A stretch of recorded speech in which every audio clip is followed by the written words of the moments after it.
It's Tuesday, October, 4th or something like that. As we get into our last short story that we're going to do together, that is definitely going to be memorable. We visit the book fair in 2 days. So that'll be Thursday, and then we'll do a review for the test when we get back. Test on Friday. The blue story that you picked up from me yesterday, that is what most of your test is about. It is a 25-question test, and I believe the first 13 questions all come from that story. So hopefully that helps you out a wee bit on that one. And then if you did not do well on the assessment, we're going to go through and show you how to fiximicate that and do better. So let's jump to fiximicating. So as far as the assessment went, they are all graded. They are up on Skyward. I had a wonderful day Monday grading 130, some of them. It was exciting. Issues that popped up.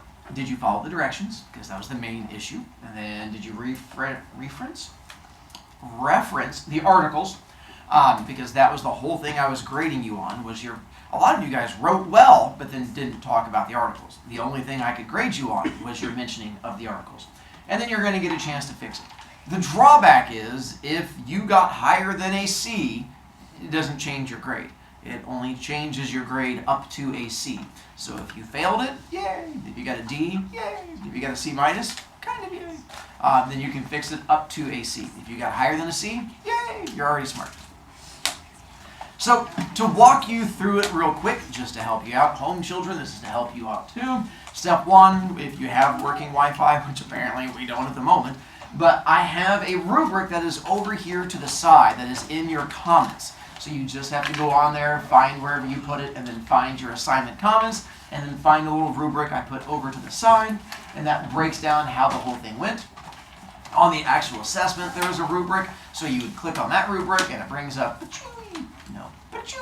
this thing, which sort of walks you through the whole grading of it, so you have to actually spend time looking at the rubric. There are 5 sentences I was looking for as I went through. Did you have your topic sentence?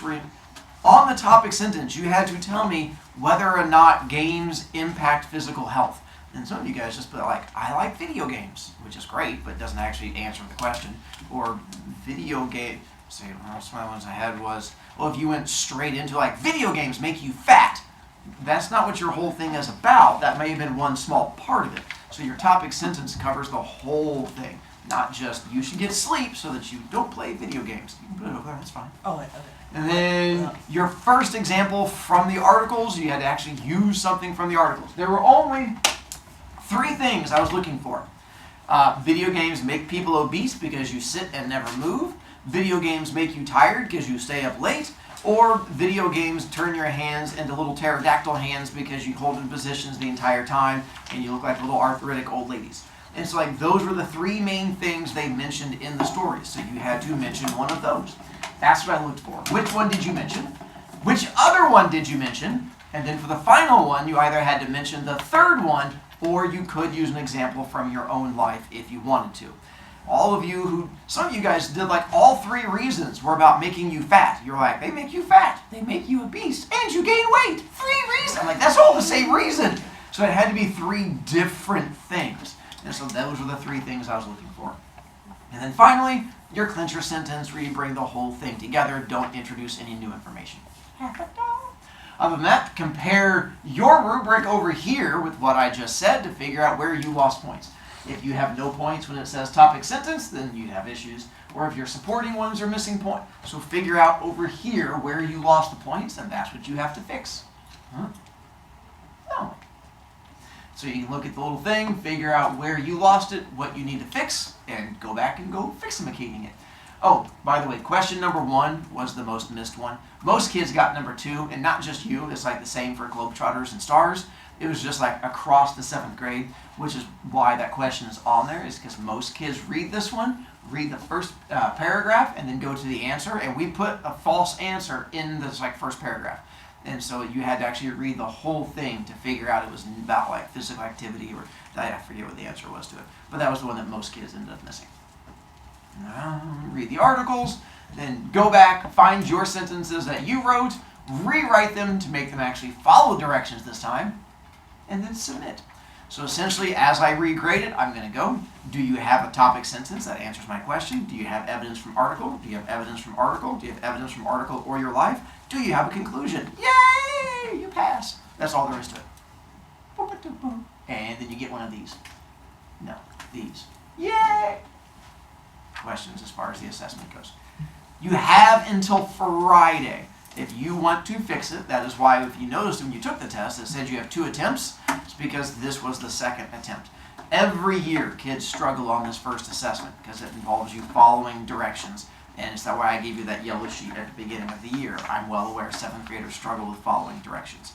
So the last couple of years we've done this one, I've had to give a retake. Not just you, the Globetrotters were doing a retake and the Stars were doing a retake. Every 7th grader struggled on following directions. It's like you guys are all a bunch of 12 and 13-year-olds. Hi, Shawls. Did that person get a 4 out of 15? Yeah. Don't flex. What's up? So, hypothetically, if you got a 13 out of 15, and then you curbed it, that would be 26 out of 30. But if you went back to fix those 2 points that you missed, would your grade go down? Well, you wouldn't change it because you already have higher than a 23. I'm not real good at math, but 26 is bigger than a 23. Wait. Yes. I had to use my fingers. So you could, if you just want the practice, like, I'm going to be smart, and then you can write it, but it doesn't actually change. Then you're like, now I feel kind of dumb. And it kind of balances out in the end. All right. Yeah, if you were already smart the first time, yay, you go on being smart the first time. If not, you get another chance to be smart. And then, yay, you. Speaking of which, let's talk about our story for today. I saved this story for last because it is memorable. There are a few things that we do in my class that tend to stick with kids over the years. Landlady, oddly enough, is one of them. This is going to be another one of the ones that's going to stick with you. Again, Black Cat is also one that tends to stick with people. I have cut off the end of the story because I don't trust you not to jump straight to the end. So that way, if you try to, it just ends in the middle of the conversation. This one definitely has an ending to it. I just have not given you the ending yet. Gussie! Wait, is this the last one we're reading all year? Yes. No, we're reading Short story unit. We're going to do other things like reading novels and poetry and kind of short stories where we do Greek mythology, and we're going to do a different thing with them. But yeah, this is our last like straight up short story. Wyland! Is the blue story, is that one we read on our own?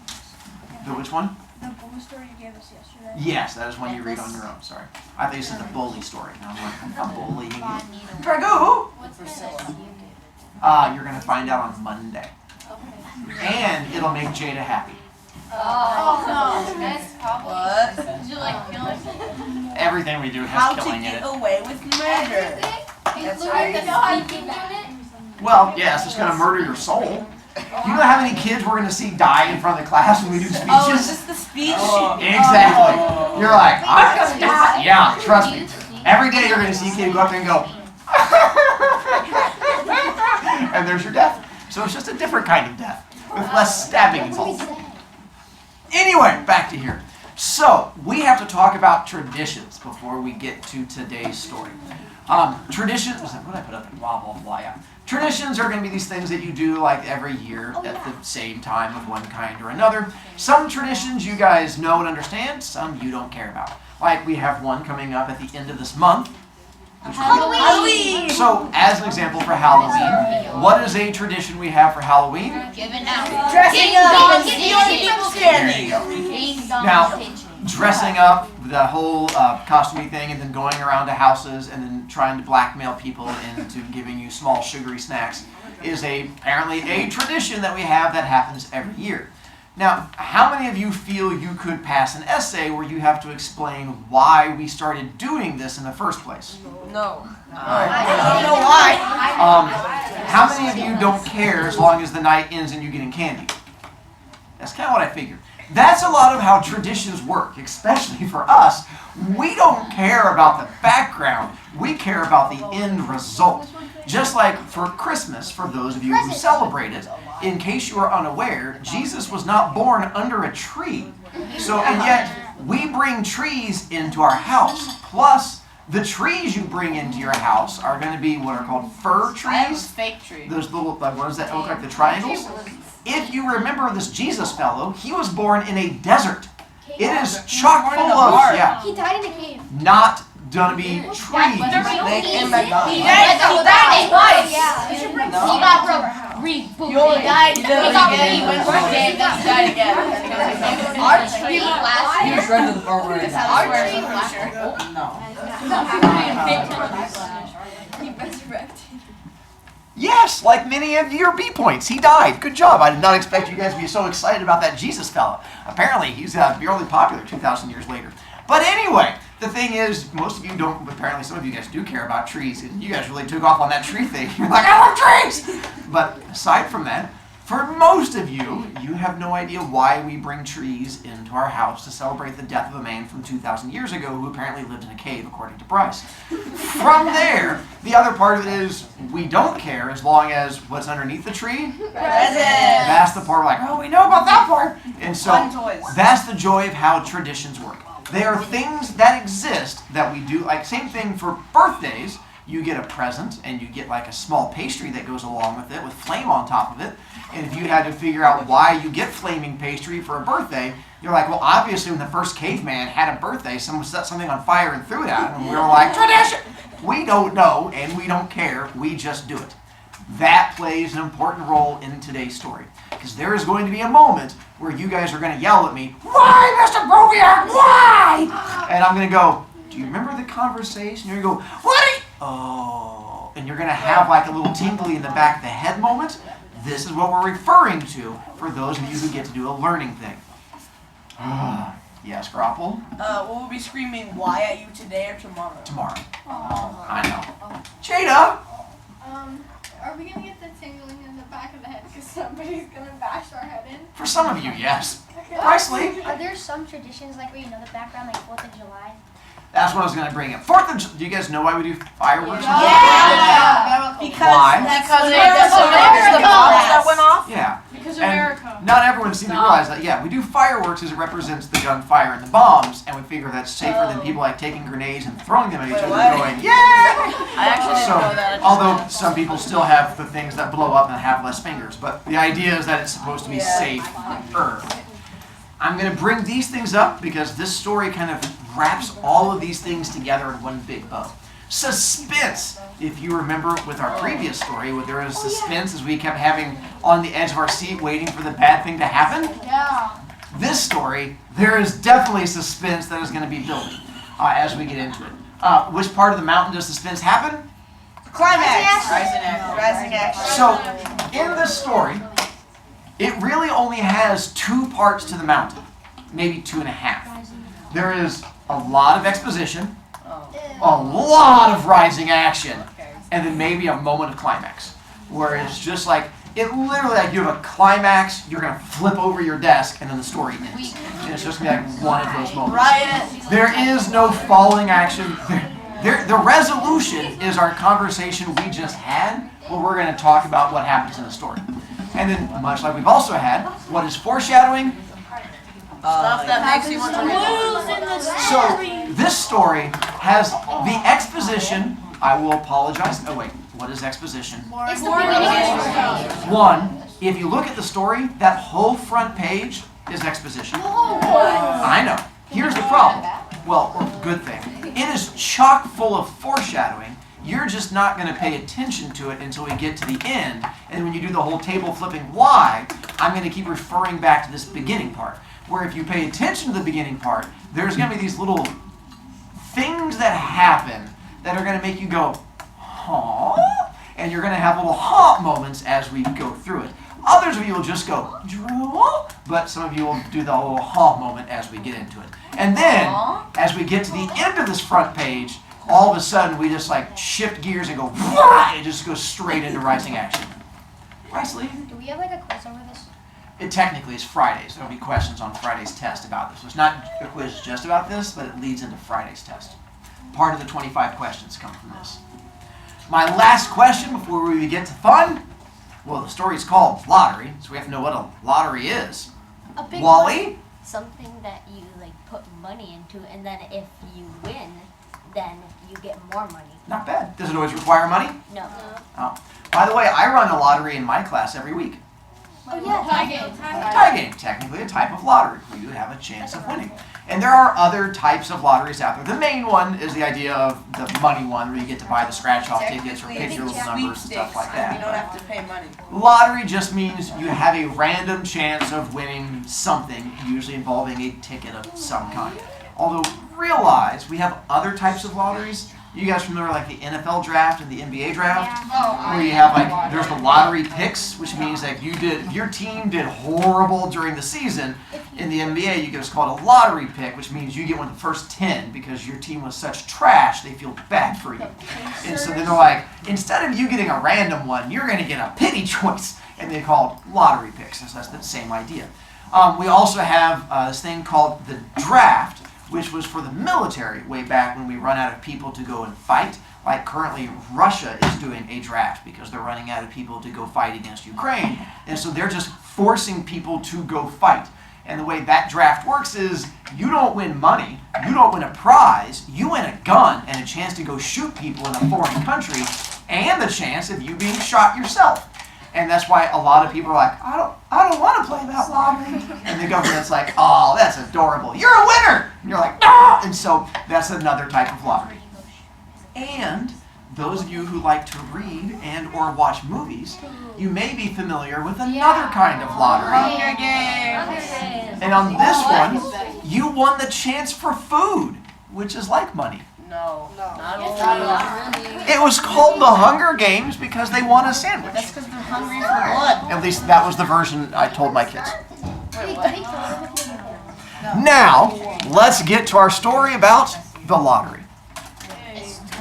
So, as we go through here, it's got this little exposition-y bit. I'm going to pause after every paragraph just to give you like a quick remind you thing so you don't fall asleep as we go through it.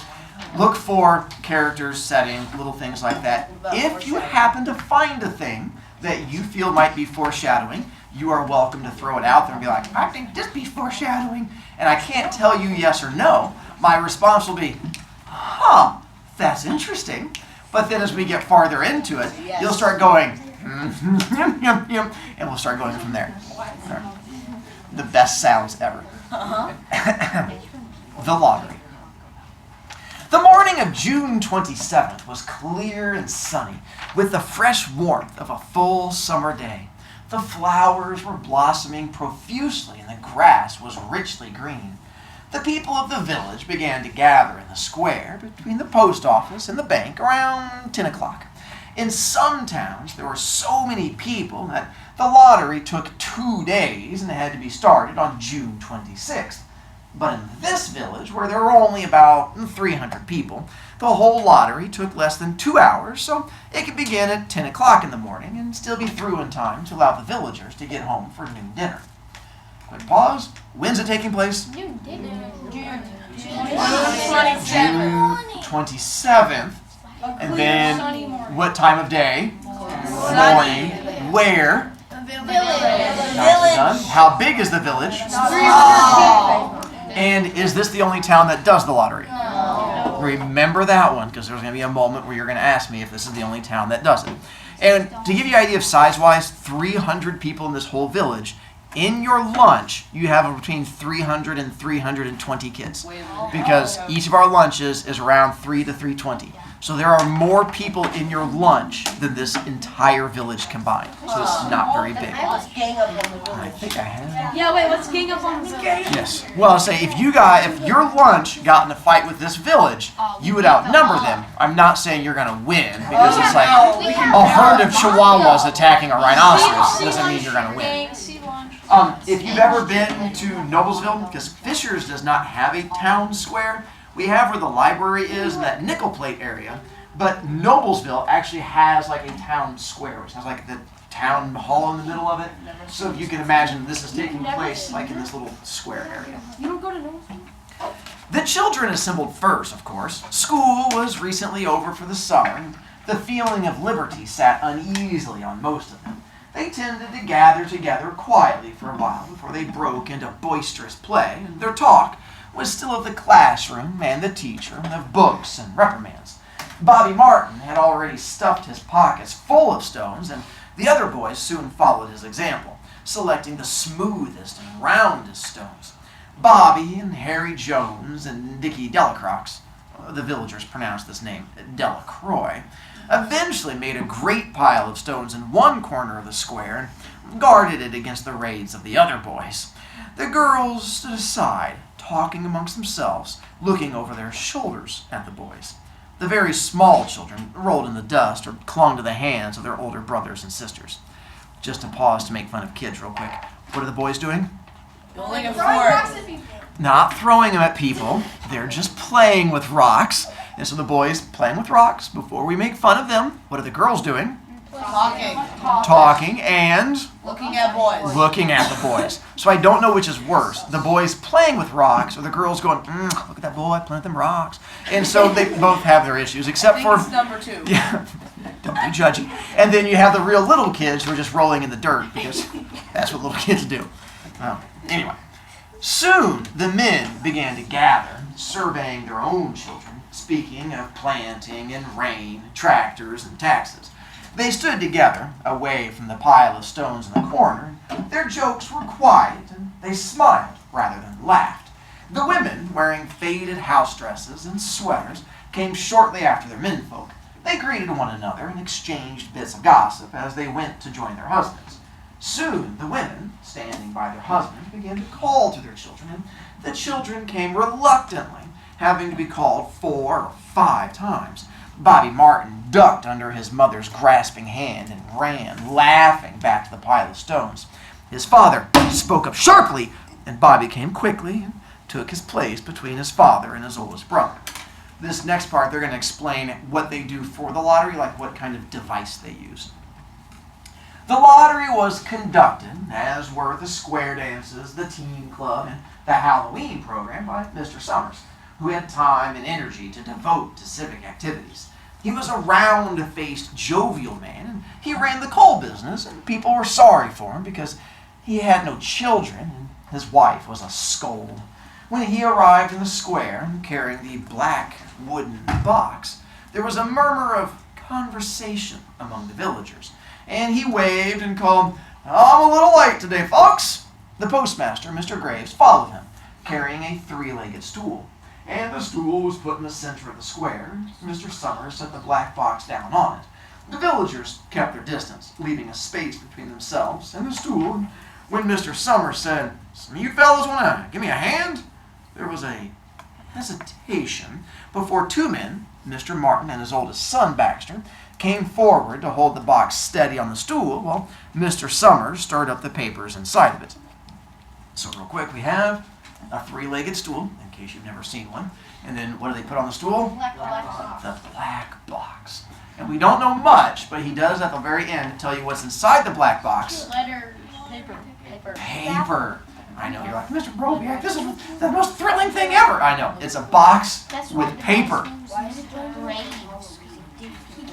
He's not playing. What they're saying is this is the guy who sort of runs everything. And so that's why I mentioned the Halloween, the civic, and stuff like that. He's just that guy who volunteers for everything. Ironic that he plans Halloween when His his name name is is Mr. Grave and Summers. he's gonna kill people. Wow, that seems a bit strong. Well then, have you picked up on any things you think are foreshadowing yet? No. Mr. Graves. Mr. Grave, that is his name, but okay.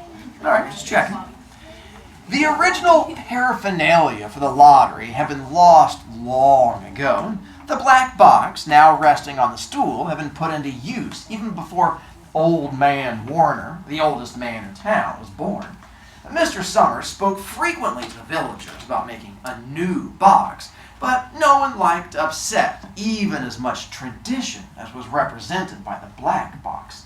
There was a story that the present box had been made with some pieces of the box that had preceded it, the one that had been constructed when the first people settled down to make a village here. Every year after the lottery, Mr. Summers began talking again about a new box, but every year the subject was allowed to fade off without anything being done. The black box grew shabbier each year, and by now it was no longer completely black, but splintered badly along one side to show the original wood color, and in some places it was faded or stained. Mr. Martin and his oldest son, Baxter, held the black box securely on the stool until Mr. Summers had stirred the papers thoroughly with his hand. Because so much of the ritual had been forgotten or discarded, Mr. Summers had been successful in having slips of paper substituted for the chips of wood that had been used for generations. Chips of wood, Mr. Summers had argued, had been all very well when the village was tiny, but now that the population was more than 300 and likely to keep on growing, it was necessary to use something that would fit more easily into the black box. The night before the lottery, Mr. Summers and Mr. Graves made up the slips of paper and put them in the box, and it was then taken to the safe of Mr. Summers' coal company and locked up until Mr. Summers was ready to take it to the square the next morning. The rest of the year, the box was put away, sometimes one place, sometimes another. It spent 1 year in Mr. Graves' barn and another year underfoot in the post office, and sometimes it was set on a shelf in the Martin grocery and just left there. Quick pause. Before they used paper, what did they used to use? Wood. Chunks of wood, which technically is just 3D paper. And then you take your 3D paper and you smash it, and then it becomes just paper. But then this town has grown to what humongous size? 300 people in one town. That's unheard of. So now we can no longer use our wood chunks. We've had to do this upgrading to paper. There was a great deal of fussing to be done before Mr. Summers declared the lottery open. There were the lists to make up, heads of families, heads of households in each family, members of each household in each family, and there was the proper swearing in of Mr. Summers by the postmaster as the official of the lottery. At one time, some people remember that there had been a speech of some sort performed by the official of the lottery, a boring, tuneless chant that had rattled off duly each year. Some people believe that the official of the lottery used to stand just so when he said or sang it. Others believe that he was supposed to walk among the people. But years and years ago, this part of the ritual had been allowed to lapse.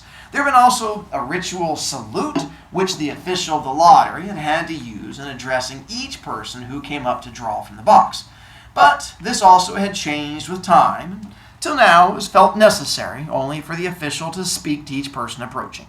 Mr. Summers was very good at all this, in his clean white shirt and blue jeans, with one hand resting carelessly on the black box. He seemed very proper and important as he talked interminably to Mr. Graves and the Martins.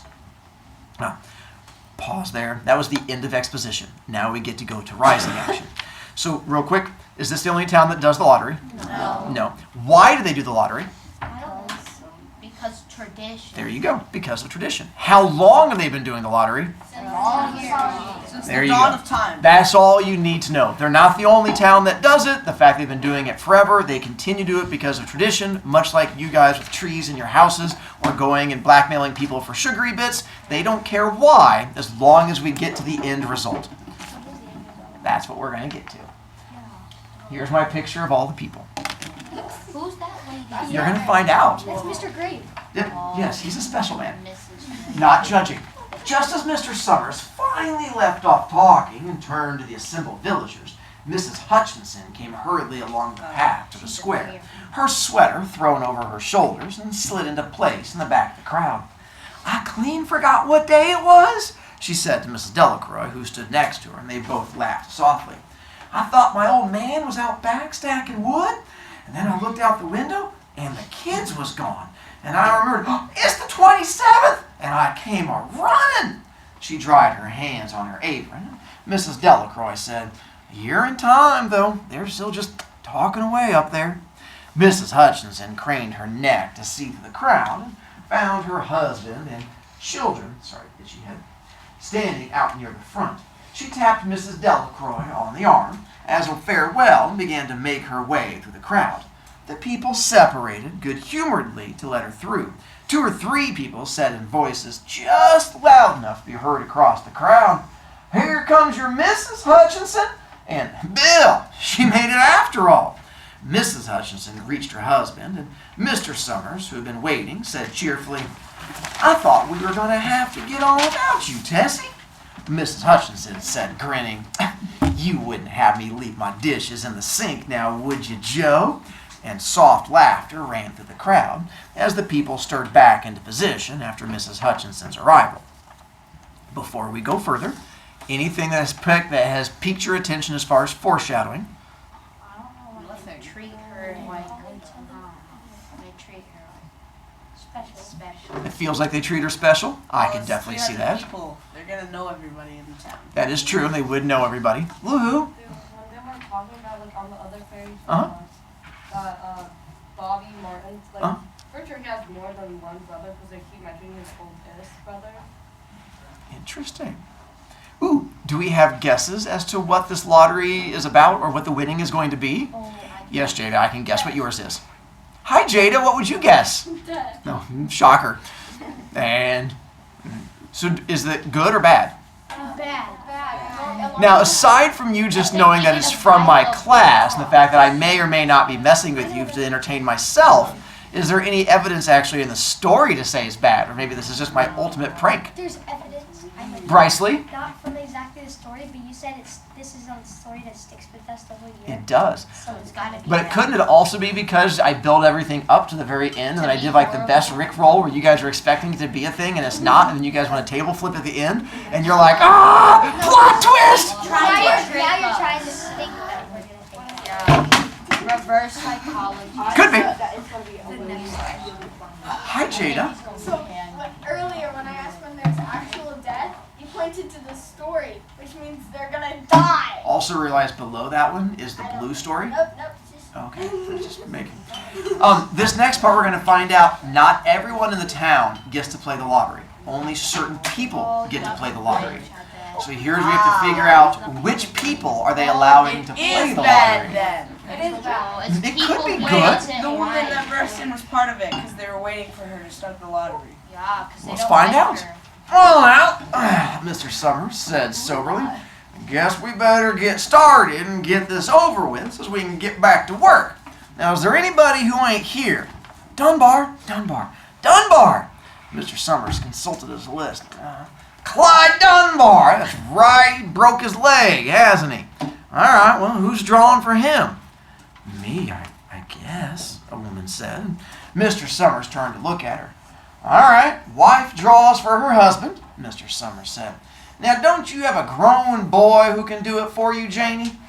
Although Mr. Summers and everyone else in the village knew the answer perfectly well, it was the business of the official of the lottery to ask such questions formally. Mr. Summers waited with an expression of polite interest while Mrs. Dunbar answered. "Horace is not but 16 yet," Mrs. Dunbar said regretfully. "I guess I gotta fill in for the old man this year." "Right," Mr. Summers said. He made a little note on the list he was holding. Then he asked, "Is the Watson boy drawing this year?" A tall boy in the crowd raised his hand. "Here! I'm drawing for my mother and me." He blinked his eyes nervously and ducked his head as several voices in the crowd said things like, "You're a good fellow, Jack, and I'm glad to see your mother's got a man to do it." And with that little bit of sexism, we're going to stop for today. What if the town's a prison and they're drawing to get out of prison? Ooh, interesting. At least that wouldn't be death right away. Tomorrow we will finish our story and we will have a talk. Oh, yes, we will.